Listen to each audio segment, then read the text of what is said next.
What's up, guys? Rick from DFS On Demand here. And with the NFL season right around the corner, a lot of exciting things going on. There's a lot of great parts of the NFL season. There's fantasy football. There's these pools like pick'em pools and things like survivor pools. So what I wanted to do was create a video to talk through some of the more optimal strategy to try to win your NFL survivor pool this year. For the purpose of this video, we are going to use the standard survivor pool rules, right? Where every week you have to choose one team to win straight up. There are no spreads involved in this. If your team wins, you move on. If you lose, you're eliminated. These can also be called eliminator pools. Usually it is the last person surviving, the last person who standing wins this pool. I'm going to show you a tool that I created. I'll make this tool available. It'll be in the description below so you guys can play around with it and look at it. But yeah, let's jump into this. So what I did is I really just threw together a bunch of different dashboards so I can kind of talk through this a little bit. And for the purpose of our survivor pool, I want to talk about, starting off like week one, right? Like, what do we do on week one? How often do favorites win? So what I have here, what you're looking at is essentially a chart that breaks down each week of the NFL season I have it for the last 5 years right now selected. I could go back further and do more, or I could do less.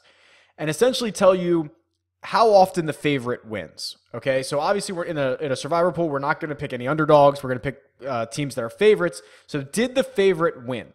And what you'll notice is that usually and historically throughout the season, weeks 1 and 2, and then like 16 and 17 are the most consistent that favorites win. Now, for whatever purpose, whether it's teams that are engaged at the beginning of the season, whether they're engaged at the end of the season before the playoffs, whatever. But it's the middle weeks that tend to be more volatile. And the reason I point this out is because I don't think you need to go against the grain week 1. So as with most things in life, as with most things in fantasy sports or these types of pools, you want to zig when the general public zags, right? So there will be times where, I'll say I will take, the second or the third best favorite or biggest favorite on the board. But I don't think you need to be very contrarian week 1 or early in the season because historically that's the best time to be very chalky. So we don't need to get fancy out of the gate here. I'm going to move on to another tab, and I'm going to look at like how big of a favorite do you need to be, right? Obviously there's a big difference between being a 1-point favorite, being a 3-point favorite, and being a 15-point favorite. What you're seeing here is you are never really that big of a favorite in a game, right? So I've got a chart broken down by what the spread was, everything from a 1-point favorite to, this is historic for the last, I'm going back to 2000 here to get a bigger sample size. So there actually were games where teams were nearly 27-point favorites. And how often those teams win. So, for example, in 202 games since 2000, the team that was a 1-point favorite has won that game half the time. Literally a coin flip. You do not get much better odds than that as you continue to go on. Obviously, they get better, but you're never really you're never going to be a 90% favorite to win. You're never going to be, even 80 very likely. You're going to live in like the mid 60s. So you can see here, basically being between a 1-point and a 2.5-point favorite, teams win those games something like 55% of the time. 3.5 to 7 gets a little bit better. You're up in the mid 60s now. 7-point favorites and more is really where it starts to get interesting. They're winning closer to 70% of the time. And then, your holy grail is that 10 points or more favorites. Obviously, they're winning more like 70, low 70s, mid 70s% of the time. So I don't think it's of note that I have to tell you the larger the favorite you are, the more likely you are to win the game. But this is a nice chart to show you that there's not really like a huge difference between being, for example, a 3.5-point favorite. Actually, historically since 2000, 3.5-point favorites have won more often than 6-point favorites. Now that's very specific example, but I'm just trying to show you that there's not a huge difference between being a 4-point favorite, being a 6-point favorite. You can then take the opportunity to, take the third or fourth best team on the slate, or the biggest favorite on the slate, so that if that team, the chalkiest team, if that team loses and eliminates half the field, you're not caught up in that. Okay. All right. Here's another breakdown here real quick. So what I did is I just bucketed these just to show you what's going on here. And I'll just read them off for you. I made four different buckets. If you are a favorite of 3 points or less, you've historically won those games 55% of the time. If you are a 3.5 to a 6.5 point favorite, you get a 6% increase. You win those games 61% of the time. If you're between a 7 and a 9.5 point favorite, another 5% boost. You're winning those games nearly 67% of the time. And then here's the holy grail. Favorites of 10 or more, nearly 72% of the time you're winning those games.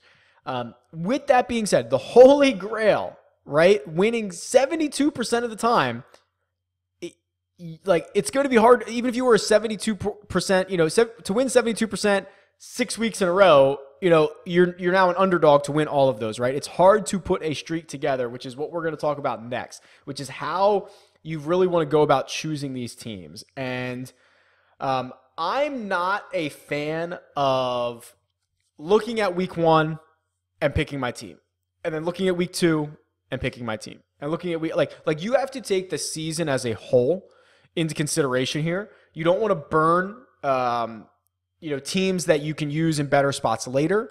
You want to look at the strengths of specific weeks. So what I've done, and if you're listening to the podcast version of this, when you get a minute, go back and watch the video, because there's a really cool chart on here where essentially there is a book, or I think it was a book from the Action Network, I believe, where they put out every line for every game this season, weeks 1 through 16. So they did not do week 17. And essentially assigned a spread to every single game. I've taken that and I've put it into this chart here so that you can easily look, okay, down the side, here's every team, and in what week, what their spread is. So when you're going through this, you can be really smart and tactical. So week 1, there are currently 3 7-point favorites: New England, New Orleans, Pittsburgh. And then Green Bay is an 8.5 point favorite. Those will be the most popular teams in week 1. And I should preface all this by saying, obviously, trying to predict spreads months in advance is going to be very difficult. This will change when we find out how good teams are. If a quarterback or someone gets injured, these odds are going to change drastically. But for our purposes, you see what I'm doing here. I'm trying to look towards the future, and I'm trying to predict the best path to getting an undefeated season. So those teams that I mentioned, New Orleans, New England, Pittsburgh, Green Bay, very likely going to be the chalk of the week. All of them, 7-point or more favorites. But then you can kind of draw a line, right? So, if we take New Orleans in week 1, well, we can't take them in week 2 when they are a 10-point favorite.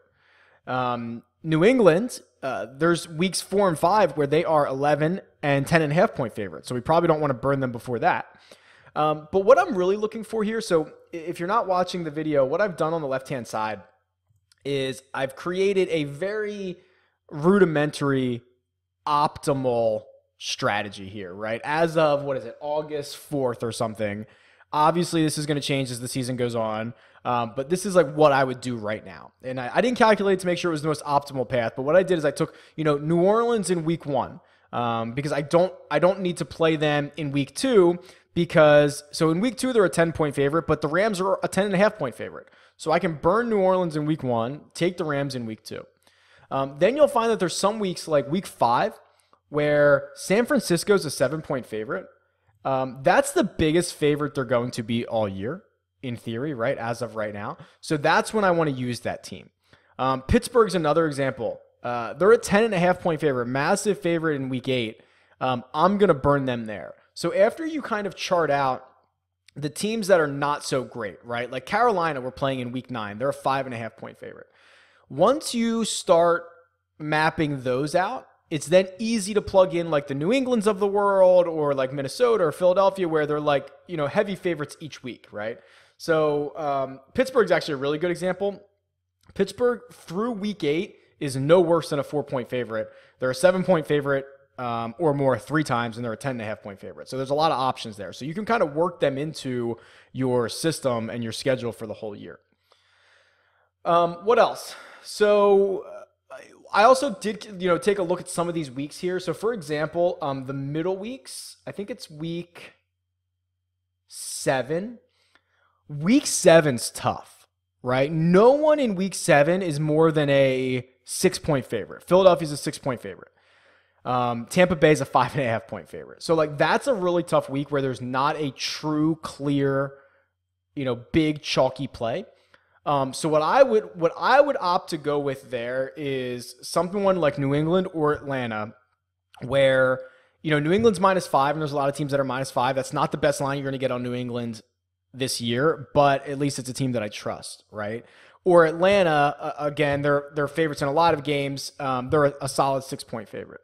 So if I do, New England in week 7 at a 5-point favorite, I can then go get Atlanta in week 15 when they are their biggest favorite of the year, which is 7.5 points. So that is kind of what I've worked through for this list, and I'll put this all in the description for the podcast as well in case you want to just read it. But what this has allowed us to do is at no point this season are we any worse than a 5-point favorite in any of these games. So talking about how often 5.5-point favorites win, it's actually 5.5 or more. We're no worse than probably like 65% to win any one of these games. So that's nice. So we're -5. That's our worst odds, and it's with New England, which is a team that we obviously trust. Now, you need to really understand the math around this to know, quite frankly, that you have a really bad chance at going undefeated for any significant length of time. I'll show you the chart in a second, but just make that very clear that like this is why survivor pools are popular. This is why they have very large grand prizes. This is why they're hard to win, is because the math is not on your side. So if we look at the chart here, so I plugged in my optimal, lineup and calculated the odds that we get to each one of these weeks.